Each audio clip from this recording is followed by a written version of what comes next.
Now we have the Southern Kingdom. Most High Christ. You can see he's biased. I ain't mad at you. Now, for the record, don't be mad at me. I don't got as much archaeology because when I argue with somebody online, they don't say that Judah is not the Negroes unless they Pan-Africanists. Right. All these fake Israelites, oh, Judah's all the Negroes. You understand? They got a problem with the Mexicans, which is why I gave y'all 20 slides. Right. They got a problem with the Indians, which is why I gave y'all 2 hours of nothing but the Indians speaking Hebrew, living Hebrew, right, so on and so forth. Israelites, lost tribes. So now, Judah is a lion's whelp from the prey. My son, thou art gone up. He stoopeth down. He crouched down as a lion. And as an old lion, who shall rouse him up? You take a look at how Judah is inside this captivity. Judah is the lion, but like, who's going to rile him up?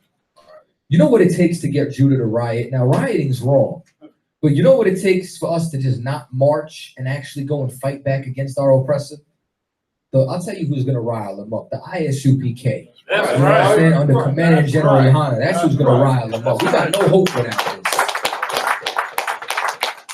So now, the scepter shall not depart from Judah, nor a lawgiver from between his feet. Why? Because all the major kings came from Judah, came from David's line, because Yahushua, as our king, is a Judite.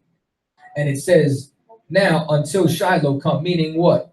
Meaning that even until Yahushua comes, even until the King of Peace comes, and unto him shall the gathering of the people be, which is why you see all these tribes in here right now, which is why if you were to pan this, we got a Benjamite right here, we got an Ephraimite right here, we got a Judite right here. Oh, what else we got going on down here? We got all the tribes up in here tonight, damn near.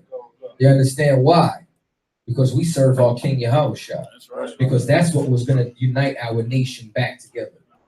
So now, the binding of his foal onto the vine, and onto his ass's coat onto the choice vine. He washed his garment in wine, and his clothes in the blood of grapes. Because remember, they try calling Yahushua wine bibber. They try saying that he drank too much. Now, once again, you can't please a hater. Right. You understand? Like they saw John, and John was in a perpetual state of fasting. And they were like, oh, he must have a demon. And then they saw Yahushua, and he wasn't fasting all the time. He was drinking that choice wine. And what they do, they turn around and say he had a devil too. He's a wine drinker. You can't please a hater. You understand? So I don't expect to please too many haters inside here. I bet there's someone likes on that stream. I told you what I feel about you earlier. All right. So now, his eyes shall be red with wine, and his teeth white with milk. You understand? Because Yahushua, he liked the finer things. Keep reading.